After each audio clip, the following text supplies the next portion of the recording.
দইয়ের কথা চিন্তা করলে আমাদের মাথায় সর্বপ্রথম কিন্তু বগুড়ার দইয়ের কথাই আসে, তাই না?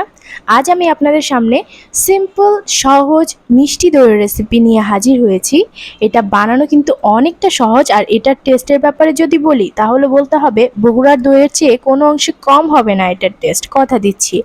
আর আমি সচরাচর বাসায় যেভাবে বানিয়ে ফেলি খুব সহজেই, সেই রেসিপিটাই আপনাদের সাথে শেয়ার করছি। তো হ্যালো এভরিওয়ান, আসসালামু আলাইকুম, ওয়েলকাম টু সুপর্ণাজ কিচেন। সুপর্ণাজ কিচেন চ্যানেলে আপনাদের সবাইকে স্বাগতম। তো চলুন মূল রেসিপিতে চলে যাই। এখানে আমি 3 কাপ পরিমাণ লিকুইড দুধ নিয়ে নিয়েছি, তাতে দিয়ে দিচ্ছি হাফ কাপ পরিমাণ চিনি এবং 1 চিমটি পরিমাণ লবণ। আপনারা যেমন মিষ্টি খেতে পছন্দ করেন সেই অনুযায়ী চিনিটাকে কমিয়ে বাড়িয়ে নিতে পারেন। আর এখানে আমি লবণটা ব্যবহার করেছি মিষ্টিটাকে ব্যালেন্স করার জন্য। এবার এটাকে আমি জাল করে নেব। এটাকে কিন্তু অনবরত নাড়তে থাকতে হবে। আমি প্রায় 20 মিনিট এটাকে জাল করে নিয়েছি। আমি এখানে 3 কাপ দুধকে জাল করে প্রায় 1.5 কাপ করে নিয়েছি। এটাকে একটা সাইডে রেখে দিচ্ছি। এখানে আমি দইয়ের বীজ নিয়ে নিয়েছি, মানে এর আগে আমি দই বানিয়েছিলাম সেই দইটাই এখানে পানি ঝরিয়ে নিয়েছি। এবার এটাকে একটা সাইডে রেখে দিচ্ছি। আমি এখানে একটা মাটির হাঁড়ি নিয়েছি, যাতে আমি দইটা সেট হতে দিব। তাতে আমি দিয়ে দিচ্ছি সেই দইয়ের বীজটুকু। এবার এটাকে আমি একটু চামচ দিয়ে ফেটিয়ে নিব, যাতে যখন আমি এর মধ্যে দুধটা দিব তখন যেন এর কোনো লাম্পস না থাকে। ভালো করে এটাকে ফেটিয়ে নিতে হবে। এ পর্যায়ে ফেটিয়ে নেওয়া হয়ে গেলে সেই দুধটুকুকে দিয়ে দিচ্ছি, একটু ছেঁকে দিচ্ছি যাতে ভিতরের সরগুলো না যায়। এবার দুধের সাথে সেই দইয়ের বীজটা ভালোভাবে মিক্স করে নিচ্ছি। মিক্স করা হয়ে গেলে এটাকে একটা সাইডে রেখে দিচ্ছি।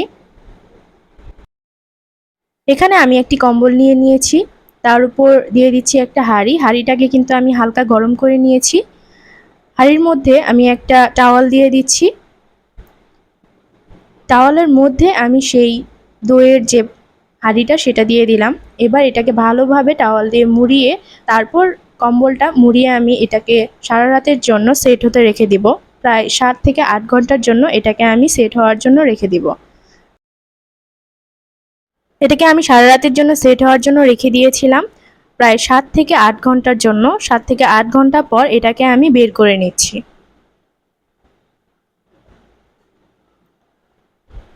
দেখুন আমার দইটা কিন্তু পারফেক্টলি হয়ে গেছে। আমি সবসময় কিন্তু এভাবেই দইটা বানাই। এটা বানানো কিন্তু খুবই সিম্পল, আপনারা তো দেখলেন।